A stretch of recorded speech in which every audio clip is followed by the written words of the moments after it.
हमारे सहयोगी हिमांशु शेखर का, जो लगातार नजर बनाए हुए हैं इस तूफान पर, आईएमडी से लगातार संपर्क में है। हिमांशु,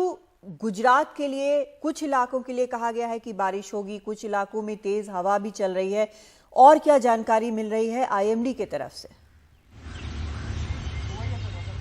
देखिए, जो चक्रवाती तूफान है वो अभी एक साइक्लोनिक स्टॉर्म बनकर कच्छ जिले के धोलावीरा इलाके में केंद्रित है। और जिस जगह पर ये अभी साइक्लोनिक स्टॉर्म है, वहां पर जो हवाओं की रफ्तार है वो अभी 70 से 80 किलोमीटर और बीच बीच में बढ़कर 90 किलोमीटर प्रति घंटे की रफ्तार से वहां पर हवाएं चल रही हैं। और इसका असर ये हुआ है कि उत्तरी गुजरात के इलाकों में, विशेषकर कच्छ के अधिकतर इलाकों में अब भी तेज बारिश हो रही है। देर रात तक ये एक डिप्रेशन बनेगा और ये फोरकास्ट मौसम विभाग की तरफ से जारी किया गया है कि आज और कल कच्छ और आसपास के इलाकों में तेज बारिश, जिसकी एक तस्वीर आज हमने देखी है, बहुत तेज बारिश हो रही है उस इलाके में, वो बारिश जो है वो लगातार जारी रहेगी। क्योंकि आज देर रात्रि तक जो साइक्लोनिक स्टॉर्म है, चक्रवाती तूफान, वो एक डिप्रेशन बनेगा और डिप्रेशन बनने के बाद भी जो बारिश है वो लगातार इस इलाके में, उत्तरी गुजरात के इलाके में, विशेषकर कच्छ और आसपास के इलाकों में लगातार जारी रहेगी। और इसलिए मौसम विभाग ने कहा है कि लोगों को अब भी सतर्क रहना होगा,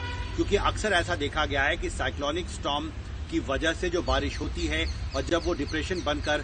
फिर बारिश जो है और ज्यादा उसकी इंटेंसिटी होती है, तो इससे जल जमाव जो है वो बढ़ता है, बाढ़ का खतरा भी बढ़ता है। और कच्छ इलाके में अक्सर ऐसा देखा गया है कि जब भी तेज बारिश हुई है, बाढ़ के संकट का खतरा जो है वो लगातार वहां पर बना रहता है। तो इसलिए लोगों को अब भी एहतियात बरतना होगा। लोगों को ये नहीं सोचना होगा कि हवाओं की रफ्तार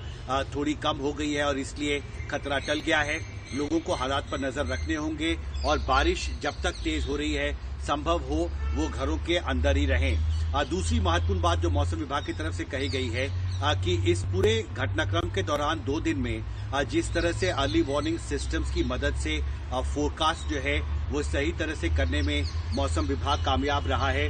उसका एक असर ये भी हुआ है कि जान माल का नुकसान, जिसका अक्सर अंदेशा रहता है इस तरह के अति प्रचंड चक्रवाती तूफान में, वो दूसरे चक्रवाती तूफानों के मुकाबले इस बार कम हुआ है। लेकिन अब भी लोगों को सतर्क रहना होगा, क्योंकि कच्छ और आसपास के इलाकों में तेज बारिश हो रही है और जैसा मैंने पहले कहा, हवा की रफ्तार अब भी 70 से 80 किलोमीटर प्रति घंटे और बीच बीच में बढ़कर 90 किलोमीटर प्रति घंटे की रफ्तार से हवाएं जो है वो अब भी चल रही हैं और आम लोगों को अब भी सतर्कता बनाए रखनी होगी। कदम